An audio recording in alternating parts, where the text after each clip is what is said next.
Hey everyone, welcome back to MAPS Journey. Just to recap, again, MAPS is an acronym for mental, attitude, physical, and spiritual. We talked about the mental, your mind, what you think about, what you put into your head. Attitude is how you react to circumstances, how things affect you. That's your attitude. P is for physical. You want to keep yourself physically fit. I'm not saying you have to be a full-blown triathlete, somebody who is training constantly, but just keep yourself physically fit. And then the S in MAPS is your spirit, spiritual. We have a body, we have a mind, and we have a soul. So the most important thing is spiritual. You can be mentally healthy, you have a great attitude, you be physically fit, but if you're not spiritually healthy, you're in big trouble. You know, God created us for a relationship. We have a relationship with each other, friends and family, but the most important relationship is between us and God, and He wants that relationship. So, once you have this relationship with Jesus, you ask Him into your heart, and when you draw close to Him, He draws close to you. It's very simple. It's spending time, just spending time, just like you would spend time with a friend or a family member. The more you spend time with them, the relationship gets deeper. So don't overthink it. Just communicate with God. In the Bible, in James 4:8, it talks about when you draw closer to God, He draws closer to you. So the more time you spend with God, the deeper the relationship. Just like any relationship with your spouse, your family members, your children, your colleagues at work, your friends, the more you spend time with them, the deeper that relationship can become.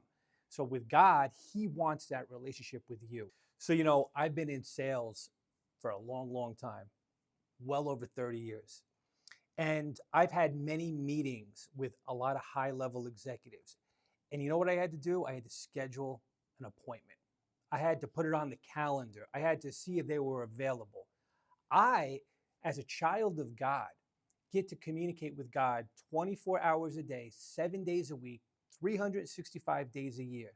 I don't need to make an appointment. I have the opportunity to have a relationship and speak with the creator of the universe. So I spend time with God every day.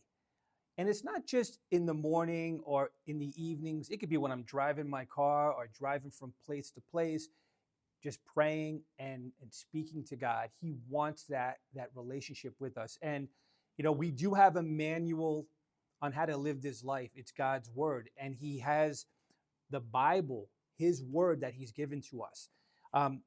This Bible right here is a very important Bible and means more than anything to me as far as books, because this was Marianne's Bible.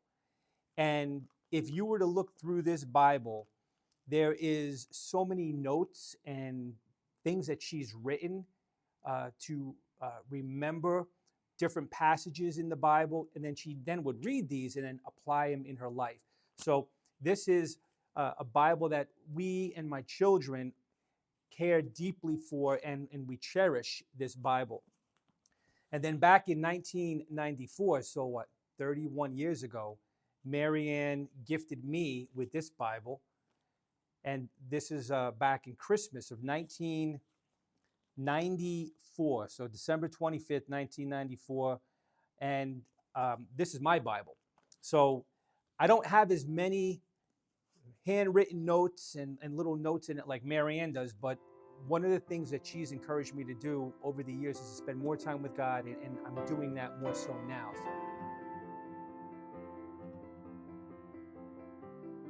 So, you spend time in God's Word every day. You spend time praying. I like to find a place that's quiet and I can get away. Like I'm in this conference room and I'm looking out at this beautiful scenery and just taking in God's creation. It's quiet, and I'm trying my best to communicate with God just in the peacefulness of this environment. So, yes, I'm driving around New York City loud, I'm praying, but I also try to find a quiet place to get away and just really focus in on the Lord, read His word. And again, At the end of the day, the most important thing that you can have, where you want your spirit, your soul to be, is with God, because there's only two places that your soul will go. It's either going to be with God or away from God, absent from God. And the most important thing, John 3:16, for God so loved the world that he gave his only begotten Son, that whosoever believes in him will not perish, but have everlasting life. So where's your soul going to be? Is it going to be in heaven when you pass from this earth? Or are you going to be absent? You're going to be in hell. I certainly don't want to be in hell. And I know I have assurance that I'm going to be with Christ. So spiritual. Focus in, get your spiritual health in order. Be healthy spiritually. God bless. See you next time.